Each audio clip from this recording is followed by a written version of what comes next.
지금부터 무슨 일이 일어날지 잘 보세요.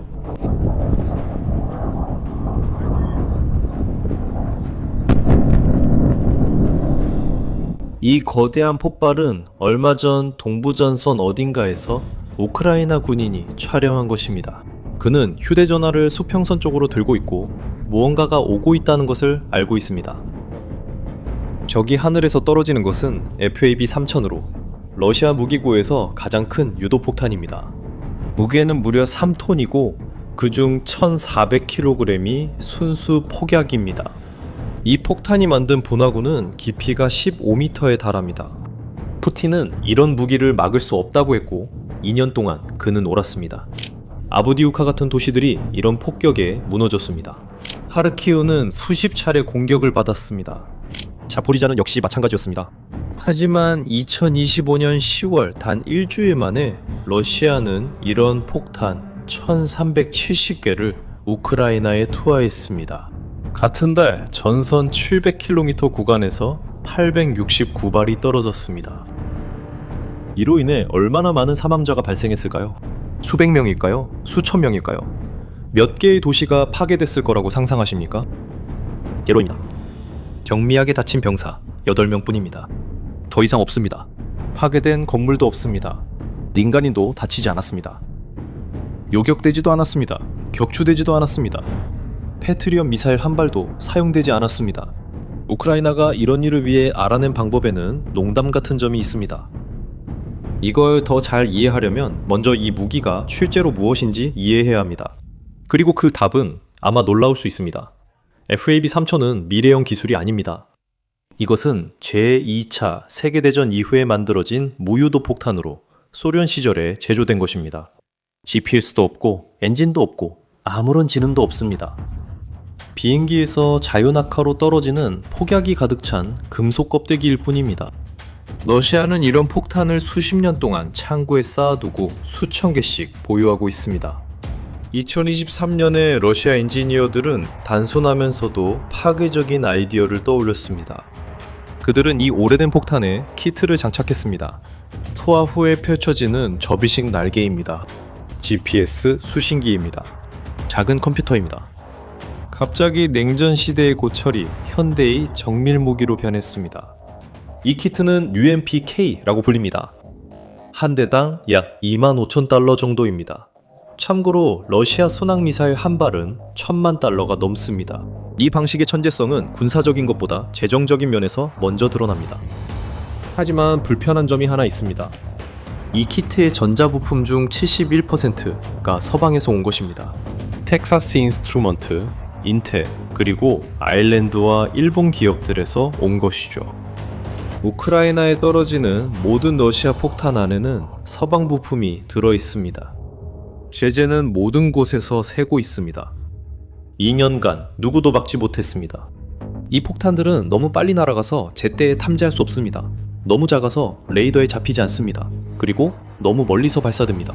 러시아 전투기 수호이 34가 목표 지점에서 40, 50km 떨어진 곳 러시아 영공 안에서 폭탄을 투하합니다. 우크라이나 방공망 사거리 안에 들어가지도 않습니다. 폭탄이 혼자서 활공합니다. 조종사가 위험을 감수할 필요도 없습니다. 2024년 2월 우크라이나 동부의 아부디우카시가 이러한 폭격 아래 함락되었습니다. 아부디우카는 전쟁 전 약 3만 명의 주민이 있었습니다. 우크라이나인들은 그 도시를 10년 동안 지켜왔습니다. 2014년부터 끊임없는 공격에 맞서면서요. 그곳을 방어하던 주요 부대인 제110여단은 교대도 휴식도 없이 2년 연속 그곳에 머물며 거리마다 싸웠습니다. 전투가 한창일 때 단 48시간 만에 250발의 폭탄이 아부디우카에 떨어졌습니다. 잠시만 그 점을 생각해보세요. 12군마다 폭탄이 한 발 이상 떨어진 셈입니다. 이틀 내내 그랬습니다. 각 폭탄에는 500kg에서 3000kg까지의 폭약이 실려 있었습니다. 일반 폭격을 견디도록 지어진 우크라이나의 벙커들은 산산조각이 났습니다. 건물들이 서로 위에 무너져 내리기 시작했습니다. 수비대가 마침내 철수했을 때 도시는 폐허가 되어 있었습니다. 이 전쟁에서 러시아가 처음으로 지역적인 제공권을 확보한 순간이었습니다. 그리고 이 폭탄들이 단순히 효율적일 뿐만 아니라 전쟁의 결과를 바꿀 수 있다는 것을 전 세계에 보여주었습니다. 그리고 바로 여기서부터 이 이야기가 이상해지기 시작합니다. 왜냐하면 이 상황을 뒤집은 건 군대가 아니었기 때문입니다. 서방 동맹도 아니었고 나토의 새로운 미사일도 아니었습니다. 완전히 다른 것이었습니다. 21세기의 전쟁이 어떻게 결정될지 재정의할 수 있는 무언가였습니다. 하지만 그때부터 무언가가 변하기 시작했습니다. 우크라이나인들은 이 폭탄들이 아무리 정밀하더라도 약점이 있다는 것을 발견했습니다. 바로 아킬레스건이었습니다. 목표 명중을 위해 이 폭탄엔 단 하나만 필요했습니다. 위성 신호입니다. 신호 없으면 폭탄이 눈이 멀어요.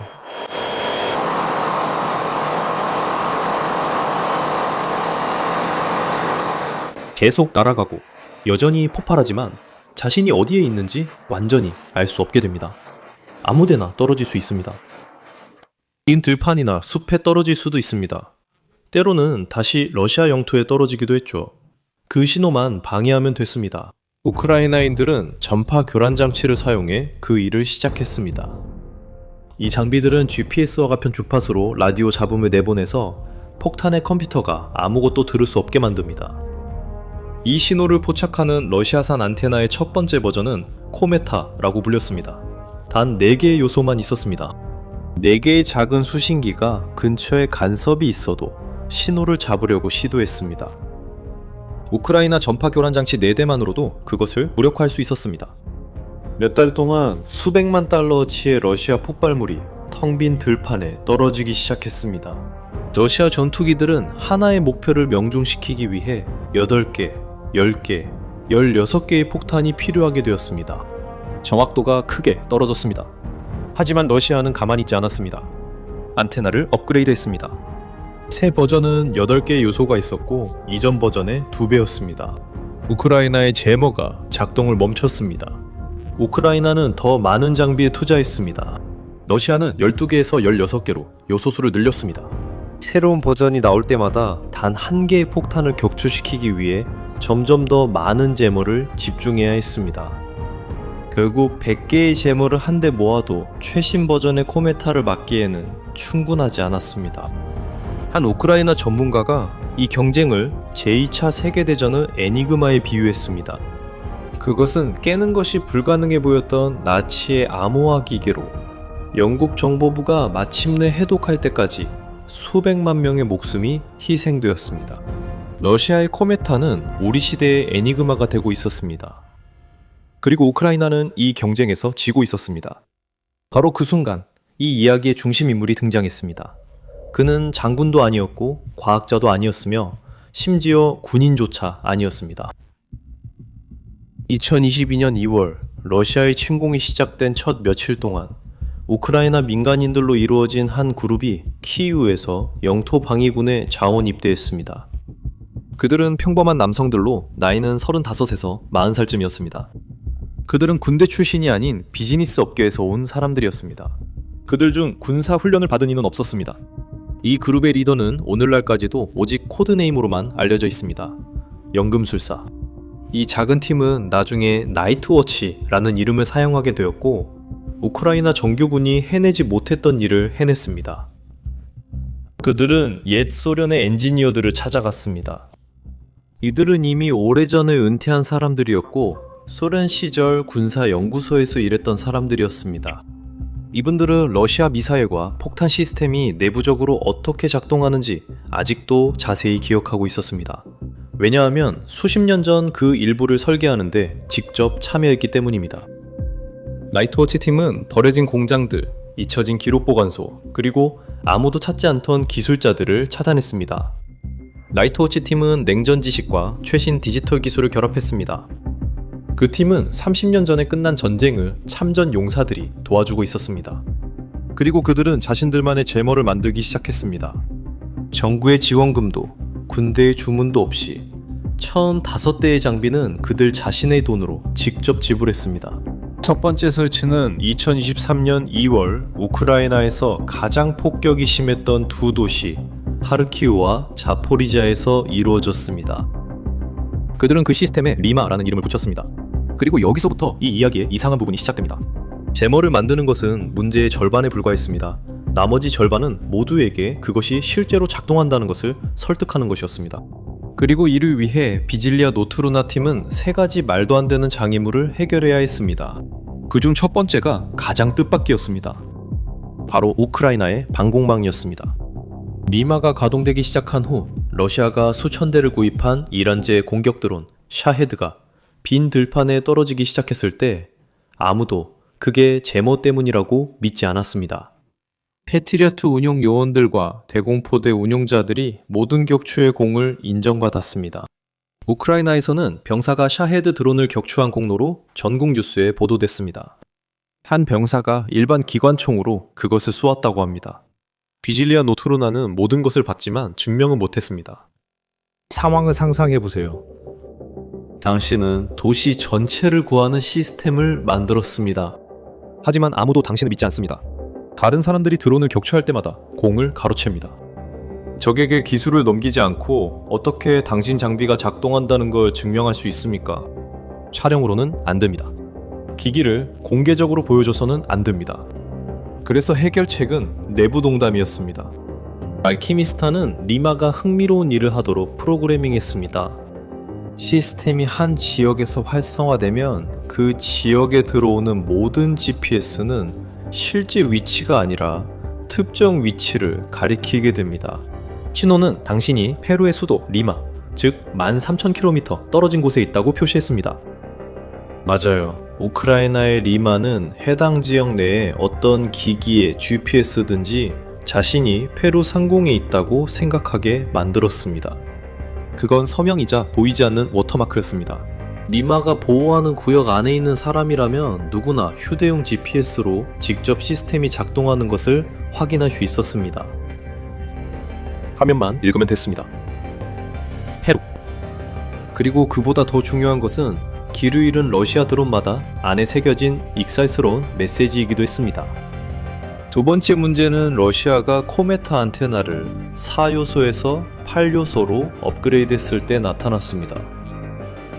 리마의 현재 버전은 작동을 멈췄습니다. 비질리아 노트루나 야간 감시단은 새로운 러시아 수신기의 작동 원리를 정확히 이해해야 했습니다. 그렇지 않으면 우크라이나의 저지엔 중급 역기 파단갑니다. 그렇지 않으면 우크라이나의 전파 방해 장치가 무용지물이 될 수 있었습니다. 해결책은 뜻밖의 곳에서 나왔습니다. 러시아인들은 이 수신기들의 일부 부품을 중국에서 구입했습니다. 비질리아 노트루나 야간 감시단은 정확한 중국 제조업 찾아내어 공장 내에 누군가를 포섭해 제품의 기술 사양을 훔치도록 했습니다. 중국인 스파이가 우크라이나 팀에 의해 고용되어 러시아 부품을 훔쳤습니다. 매뉴얼을 손에 넣은 그들은 리마의 차세대 버전을 제작했는데 이 버전은 단일 주파수 대역뿐만 아니라 전 세계 위성 시스템에서 사용되는 세 가지 주요 주파수 대역 모두를 방해할 수 있었습니다. 그리고 마지막 문제입니다. 글쎄요, 그게 모두 중에서 가장 상징적인 것이었습니다. 그리고 그걸 이해하려면 당신은 한 이름을 알아야 합니다. 스테판 반데라는 제2차 세계대전 당시 우크라이나의 민족주의 지도자였습니다. 러시아인들에게 그는 역사적인 앞당이며 거의 푸틴 정부가 우크라이나에서 참을 수 없는 모든 것의 대명사와도 같습니다. 일부 우크라이나인들에게 그는 독립을 위한 투쟁의 영웅입니다. 폴란드와 이스라엘을 포함한 다른 일부에게 그는 전쟁 중 그와 연관된 운동들이 저지른 범죄들로 인해 논란이 많은 인물입니다. 러시아는 자체 선전에서 이 이름을 많이 이용하며 우크라이나를 침공한 이유가 반데라의 후계자라고 주장되는 신나치들을 없애기 위해서라고 말합니다. 비질리아 노트루나 야간 감시단은 일부러 우크라이나의 애국 노래인 우리의 아버지는 반데라, 리마가 러시아 미사일을 속일 때 주입하는 신호음으로 선택했습니다. 기술적인 선택은 아니었습니다. 정치적인 선택이었습니다. 각 킨자일이, 각 활공폭탄, 각 샤헤드 드론이 리마 구역 내에서 항법을 잃으면 그 자체 컴퓨터 안에서 푸틴이 가장 악마화하는 인물에 대한 찬가를 송출하기 시작합니다. 우크라이나가 빈 들판에 떨어지는 각 폭탄마다 푸틴에게 메시지를 보내는 것입니다. 이제 기술적인 부분이 나옵니다. 그 부분이 생각보다 세련됐어요. 리마는 평범한 제머가 아닙니다. 전통적인 제머는 단순히 GPS 주파수에 라디오 잡음을 내서 폭탄의 수신기가 위성 신호를 받지 못하게 만듭니다. 누군가 귀에 소리를 질러 다른 사람 말을 못 듣게 하는 것과 같습니다. 효과는 있지만 거칠고 쉽게 우회될 수 있습니다. 리마는 스푸핑이라고 불리는 다른 기술을 사용합니다. 리마는 소음을 내는 대신 폭탄과 대화를 합니다. 리마는 위성의 실제 신호보다 더 강한 가짜 GPS 신호를 보냅니다. 폭탄의 컴퓨터는 두 신호를 모두 듣지만 더 강한 신호를 선택합니다. 그리고 리마의 구역 안에서는 항상 가짜 신호가 더 강합니다. 그래서 폭탄은 자신이 다른 곳, 보통 페루의 리마에 있다고 믿게 됩니다. 목표 지점에 도달하려 경로를 수정해 결국 우크라이나가 원하는 곳에 도착합니다. 일반 미사일의 경우 이는 목표에서 몇 킬로미터 벗어나 빈 땅에서 폭발한다는 것을 의미합니다. 하지만 킨잘과 같은 극초음속 미사일의 경우 그 효과는 훨씬 더 치명적입니다. 킨잘은 응속의 10배 속도로 비행합니다. 시속 12,000km 이상입니다. 컴퓨터가 미사일이 경로를 벗어났다고 판단해서 그 속도에서 갑작스럽게 경로를 수정하려고 하면 미사일의 구조가 그걸 견디지 못합니다. 기체는 지면에 닿기 전에 공중에서 부서집니다. 현재 수치는 믿기 어려울 정도입니다. 리마가 작전에 투입된 이후로 58발의 킨잘 미사일이 격추되었습니다. 2026년 1분기에만 33발의 순항 미사일이 빗나가게 했습니다. 1만 대가 넘는 러시아 드론이 들판이나 호스에 떨어졌고 때로는 루마니아와 몰도바까지 날아가기도 했습니다. 리마가 작전을 펼치는 지역에서는 98% 이상의 활공폭탄이 무력화됩니다. 푸틴은 2018년에 킨잘을 무적이라고 불렀습니다. 조 바이든 당시 미국 대통령은 2022년에 그것을 막는 것은 거의 불가능하다고 말했습니다.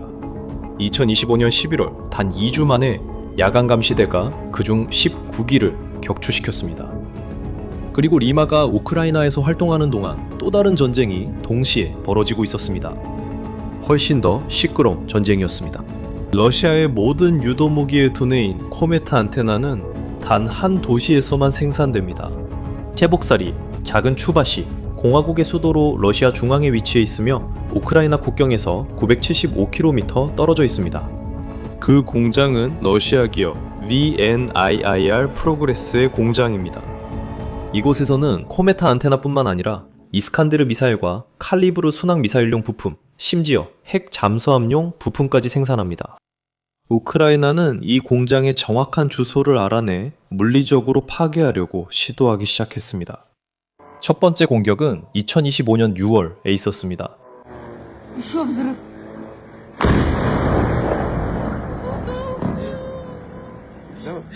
리우티라는 이름의 우크라이나 드론 2대가 12시간 동안 조용히 러시아 영토 위를 거의 1000km 나 단독으로 비행했습니다. 생산 창고를 타격했습니다. 공장은 운영을 중단했습니다.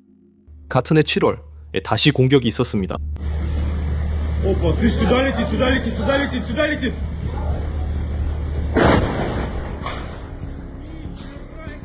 11월에는 세 번째 공격이 있었습니다. 2026년 2월 네 번째 공격이 있었습니다. 9개월간 4번 공격이 있었습니다.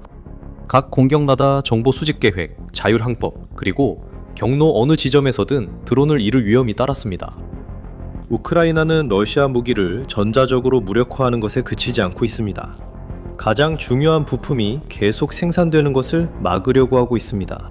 전자전과 물리적 타격전이 같은 목표를 향해 함께 나아가고 있는 것입니다. 그리고 아마 이것이 이번 전쟁에서 가장 중요한 교훈일 것입니다. 21세기의 전쟁은 가장 비싼 무기로 결정되지 않고 있습니다.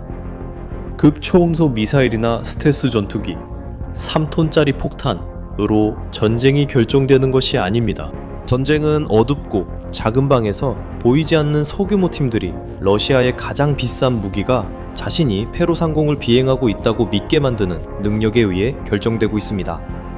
푸틴은 수십억을 썼고 알키미스트는 수백만 썼습니다. 그리고 이 전투에서 우크라이나가 이기고 있습니다. 이제 한 가지 물어볼게요. 당신은 리마에 대해 들어본 적 있나요? 댓글로 알려주세요. 여기서는 이 이야기가 전쟁 관련해 잘 언급되지 않는 큰 이야기 중 하나라는 인상이 있습니다. 영상이 좋았다면 꼭 필요한 분과 공유해주세요. 더 많은 분석을 원하시면 채널 구독 부탁드려요. 다음에 만나요.